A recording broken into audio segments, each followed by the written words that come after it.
E ele está dizendo, olha, você não dá para continuar do mesmo jeito, pensando como o mundo pensa. Aí vocês podem estar dizendo assim, Augusto, eu não penso como o mundo pensa. Não, né? No momento de crise, onde o mundo estava morrendo de medo, a gente pensou como o mundo pensa. Fomos extremamente egoístas, pensamos na gente mesmo, se trancamos, ficamos fechados, fomos primeiramente lá no supermercado, compramos tudo que tinha direito, acabamos com o álcool do supermercado, eu não estou nem aí se vai faltar para o outro. O que é importante é proteger a minha família. Nós pensamos como o mundo pensa. Quando a gente está no trânsito e alguém dá uma fechada em você, você faz o quê? Ora para essa pessoa? Não, você pensa como o mundo pensa. Você fica nervoso, bravo, dá outra fechada, corre. A gente pensa como o mundo pensa, ele está dizendo aí em Romanos. Aí ele diz, vocês precisam mudar o entendimento, mudar a mente, para que você possa experimentar quão boa e perfeita e agradável é a vontade de Deus. E aí eu estou lá no consultório trabalhando com pessoas cristãs, e eu preciso falar para essa pessoa cristã que ela precisa perdoar o filho, perdoar o marido, perdoar a esposa. E você não imagina a dificuldade que é falar para uma pessoa cristã que ela tem que entender que isso que é perdão é algo necessário para o bem da família. Parece que eu estou falando para alguém do mundo. Não, eu não estou falando para alguém do mundo. Eu estou falando para alguém da igreja. E dizendo para essa pessoa, se você não perdoar, a sua família vai sofrer mais. E aí eu tento mostrar para essa pessoa da igreja, que pensa como o mundo pensa, que ela não tem que se vingar do outro, porque o outro fez uma coisa errada. Não é fácil, né? E Deus está dizendo, nós precisamos mudar, pensar diferente. Pensar diferente.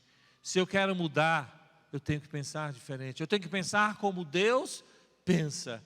Eu tenho que pensar e agir como Deus age. Se a gente for lá em Isaías 55, de 8 a 10, ele vai estar falando isso.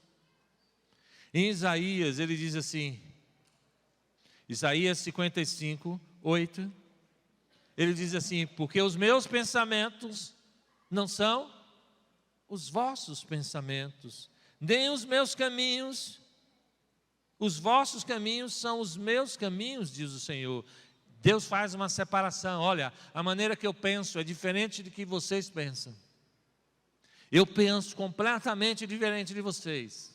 É por isso que lá em Romanos ele diz, pense diferente do mundo, mas pense como Deus pensa, muda essa maneira de pensar, porque aí você vai entender a minha vontade. Se você não mudar a sua maneira de pensar, você nunca vai entender a vontade de Deus. E Deus está dizendo aqui, os meus pensamentos não são os vossos pensamentos. E no 9 ele vai explicar por quê. Assim como os céus são mais altos do que a terra, assim são os meus caminhos mais altos do que os vossos caminhos, e os meus pensamentos mais altos do que os vossos pensamentos. Olha que coisa linda, né? Deus está dizendo assim, a maneira como eu penso é completamente diferente. A maneira com qual eu resolvo os problemas é completamente diferente dos seus. O caminho, qual é o caminho que você traça na sua vida? Nessa pandemia, que caminho você tomou para resolver os problemas que você enfrentou? E Deus está dizendo para a gente, olha, os caminhos que você fez é diferente dos meus caminhos. Os meus caminhos são melhores do que os seus. Se você tivesse feito desta forma, seria melhor na pandemia. É isso que Deus está falando. Mas para eu agir neste caminho, eu preciso mudar a maneira de pensar. E Deus está querendo que a gente mude a maneira de pensar. Mas não é fácil, né? Mudar a maneira de pensar, porque a gente foi educado. E aí a importância da família, nós fomos educados a pensar de uma forma diferente da de Deus, em casa. A gente foi educado a pensar de uma forma diferente da de Deus.